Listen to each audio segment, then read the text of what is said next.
Sino-Iranian relations are dated back over many centuries. The Parthians and Sassanids, that is, the ancient Persians, first began dealing with the Chinese and establishing cultural and commercial ties in antiquity.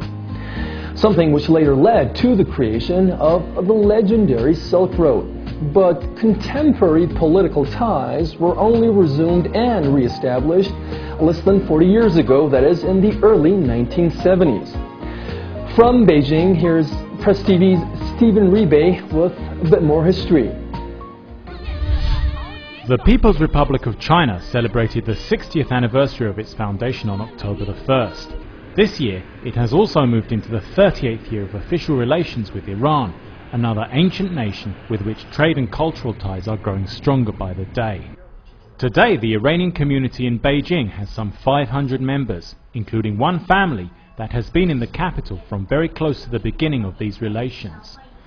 In 1973, a year after Iran switched recognition from Taiwan to China, the 28-year-old Mohammad Ahmadvania arrived to work as the third secretary in its new embassy.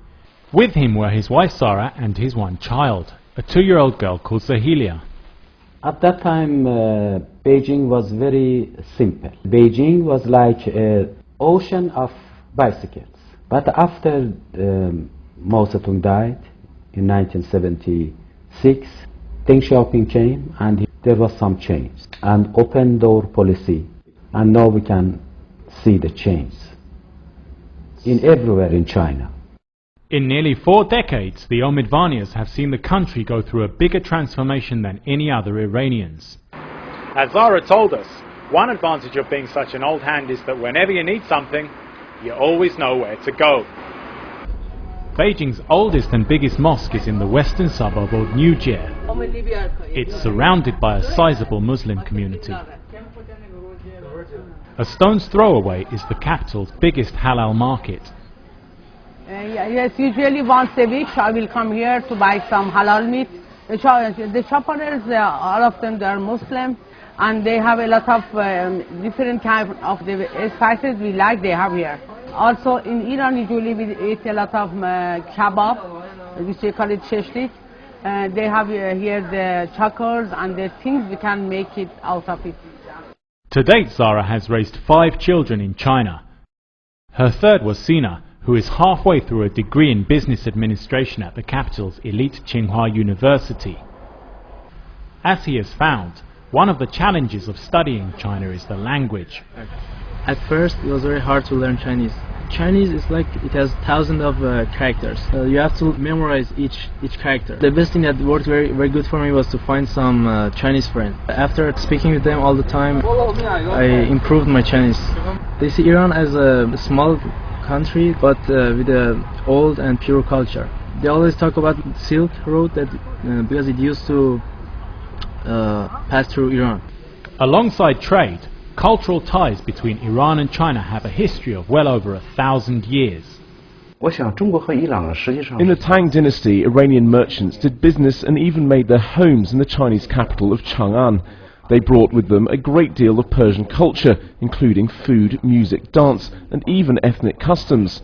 Of course, Chinese culture, such as painting and papermaking, also spread to Iran. In the years since the Ahmadvania family came to China, relations between the two countries have undergone a dramatic revival. In 1979, the year marking the victory of the Iranian Islamic Revolution, China's trade volume with Iran totaled only $900 million. By last year, that had risen 30 times to $27 billion. This year's total should exceed $30 billion. 6 years ago, Mohammed retired from the Iranian diplomatic corps to work for his own consulting company, Petrosina. Now he offers advice to Iranian oil companies looking to forge connections with China's own petroleum industry. As he remembers, a turning point for China-Iran trade in this field happened in the first half of this decade. China needs to import oil, and Iran needs some equipment for its oil and gas projects. So I think that from 5 years ago, the relation between two sides on oil and gas and equipment in this regard became very important. There are good reasons to expect a mutually beneficial relationship to continue. 而且中国和伊朗呢，在交往的时候 Politics has not had a big influence on relations between China and Iran. Companies from America and other Western countries have been banned from doing business with Iran, but China does not have such restrictions. I think both sides will be given a very good opportunity as Iran encounters increasing political pressure from America. I think that China and Iran should both grasp this 伊 opportunity. 朗都应该抓住这个机会。 Well ahead into the future then, relations between Iran and China look bright. Stephen Rebay, PressTV, Beijing, China.